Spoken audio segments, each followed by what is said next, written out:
کسی قاری یا نعت خواں کو قرآن پڑھنے کے ثواب کی نیت سے قرآن پڑھنے یا نعت پڑھنے کے پیسے دینا کب حرام ہے اور کب حلال ہے، یہ شرعی مسئلہ ہم ڈسکس کر لیتے ہیں۔ اعلیٰ حضرت امام اہل سنت نے اس کی 4 صورتیں بتائی ہیں۔ 2 صورتوں میں پیسہ دینا قاری کو اور نعت خواں کو حرام ہے، اور 2 صورتوں میں اگر ان کو پیسہ دیا جائے تو یہ جائز ہے، حلال ہے۔ پہلی صورت کیا ہے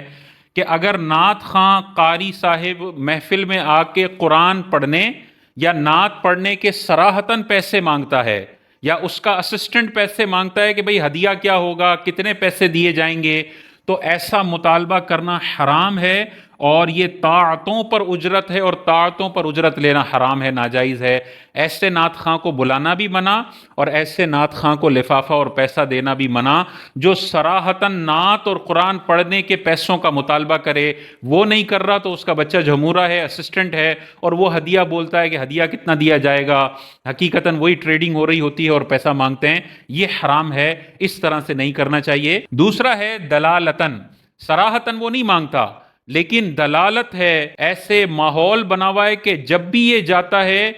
اس کو پیسہ ملتا ہے۔ سامنے والا وہ بلاتا ہی اس لیے ہے کہ اس کو پیسہ دینا پڑے گا، یعنی سامنے والے کے ذہن میں کہ پیسہ دینا ضروری ہے، اور اس کو پتا ہے کہ جاؤں گا تو ملے گا ہی ملے گا، نہ ملنے کا سوال ہی پیدا نہیں ہوتا، اور نہ ملے تو یہ ناراض ہو اور اگلی دفعہ آنے سے انکار کر دے۔ یہ ساری چیزیں اس بات کی طرف نشاندہی کر رہی ہیں کہ طے زبان سے نہیں کیا لیکن دلالتاً یہ انڈرسٹوڈ ہے کہ یہ طے کیا ہوا ہے، تو ایسا لفافہ دینا بھی حرام ہے اور لینا بھی حرام ہے، یہ صراحتاً کی ہی طرح ہے۔ تیسرا ہے،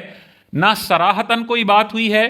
نہ دلالتاً اس نے دینا سمجھا ہے، اور پھر بندہ جاتا ہے اور جانے کے بعد وہ اپنی خوشی سے کوئی لفافہ اسے دے دیتا ہے، اور اس لفافے کی نہ دلالتاً کوئی انڈرسٹینڈنگ ہے نہ صراحتاً اس چیز کا مطالبہ ہے، تو پھر ایسا لفافہ دینا جائز ہے اور اس نعت خواں کو لینا بھی جائز ہے، اور دینا بھی چاہیے۔ جو مطالبہ صراحتاً نہیں کر رہا، دلالتاً اس طرح سے انڈرسٹینڈنگ پیدا کرنے کی کوشش نہیں کر رہا، اس کو تو خدمت کرنی چاہیے۔ یہ اللہ کے نبی علیہ الصلاۃ والسلام کے ثنا خواں ہیں، ان کی عزت کرنی چاہیے، ان کا خرچہ پورا کرنا چاہیے، تاکہ اس فیلڈ کے اندر ہمارے پاس اچھے ثنا خواں موجود ہوں جو اچھی اچھی نعتیں پڑھ کے ہمیں سنائیں، تو ان کی خدمت ضرور کرنی چاہیے، لیکن ان حرام طریقوں سے نہیں۔ صراحتاً بھی مانگا نہ جائے، دلالتاً انڈرسٹینڈنگ بھی نہ ہو، اور پھر کوئی سیٹ صاحب خوشی سے دے دیں ٹھیک ہے، اور نہ بھی دیں تو کوئی برا منانے والی بات، کوئی جھگڑے والی بات نہ ہو، تو پھر یہ صراحتاً بھی نہیں ہے، دلالتاً بھی نہیں ہے، یہ والا لفافہ دیا جا سکتا ہے۔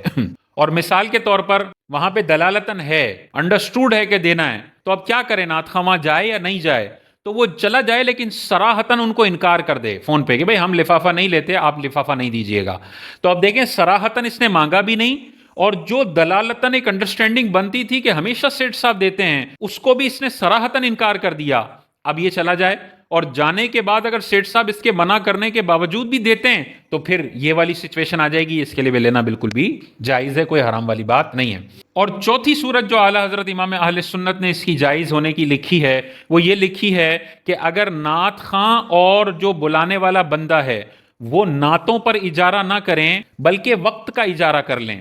یعنی نعت خواں یہ کہے کہ بھائی میں آپ کی طرف آؤں گا تو مجھے کم از کم 2.5 گھنٹے کا ٹائم لگے گا جو میں آپ کو دوں گا، تو یہ 2.5 گھنٹے کا میں آپ سے اجارہ کرتا ہوں، اجارہ ہو جائے گا، اس کا اجارہ بھی طے ہو جائے، مثال کے طور پہ اجارہ طے ہو گیا 20,000 روپے۔ تو اگر انہوں نے نعت کا ذکر کیے بغیر وقت کا اجارہ کیا ہے تو وقت کا اجارہ بالکل درست ہے۔ اب اتنا وقت اگر نعت خواں اس محفل میں جا کر اپنے سپردگی کر دیتا ہے تو یہ اجرت کا مستحق ہو جائے گا۔ اب وہاں جائے اور اللہ کی رضا کے لیے، اس کے حبیب کی رضا اور خوشنودی کے لیے نعت پڑھے تو کوئی مسئلہ نہیں ہے، اس نے نعت پڑھی ہے، اور اس کو جو پیسے مل رہے ہیں وہ نعت کے نہیں مل رہے، اس نے 2-3 گھنٹے کا اجارہ کیا تھا، اس اجارے کے بدلے میں اس کو پیسے مل رہے ہیں، یہ ناجائز نہیں ہے، یہ جواز کی چوتھی صورت ہے۔ تو ان حرام ایگریمنٹس کو اگنور کریں، دلالتاً والی چیز کو بھی اگنور کریں، اور سب سے بہترین یہ ہے کہ اللہ کی رضا کے لیے فی سبیل اللہ پڑھیں، لوگ خوشی سے آپ کو پیسے دیں تو وہ اللہ تعالیٰ اس میں برکت ڈالے گا، اور اگر آپ کو ضرورت ہے، مثال کے طور پہ اتنی فائنینشلی آپ مضبوط نہیں ہیں کہ آپ فی سبیل اللہ والنٹیرلی وہاں پر جا کر پڑھ سکیں، اور آپ کو یہ اندیشہ ہے کہ مجھے کوئی بھی نہیں دے گا اور میں ایسے ہی جاتا رہوں گا، تو 6 مہینے بعد، سال بعد میں بالکل ہی اتنا بینکرپٹ ہو جاؤں گا کہ میرے پاس پیٹرول کے بھی پیسے نہیں ہوں گے کہیں جانے کے لیے، اور آپ سمجھتے ہیں کہ مجھے وقت کا اجارہ کرنا چاہیے، میں والنٹیرلی یہ خدمت انجام دے ہی نہیں سکتا، تو پھر وقت کا اجارہ کریں 1-2 گھنٹے کا، اور مناسب ڈیمانڈ کریں، اس میں لالچ نہ ہو کہ یار فلاں سیٹھ نے بلایا تو اب میں 1.5 لاکھ مانگوں گا، میں لاکھ مانگوں گا، میں 50,000 مانگوں گا۔ جب اس میں بہت زیادہ لالچ والی صورتحال آ جاتی ہے تو پھر اخلاص بالکل ختم ہو کر رہ جاتا ہے، اور بندہ پھر یہی سوچ رہا ہوتا ہے کہ یار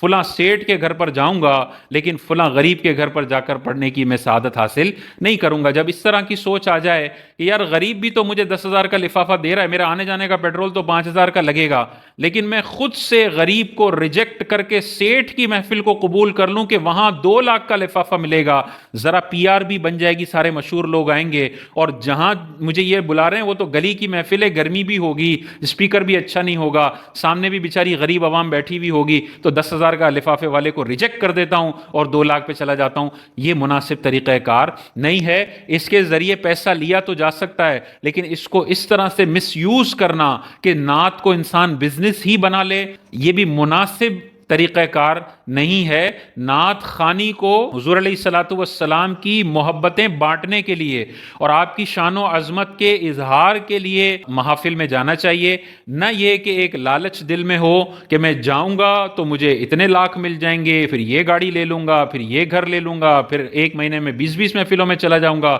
تو مہینے کا 50 لاکھ روپے جمع ہو جائے گا۔ جب یہ سوچ آئے گی، اخلاص بہت دور چلا جائے گا اور اس سے پھر بگاڑ پیدا ہوتا ہے۔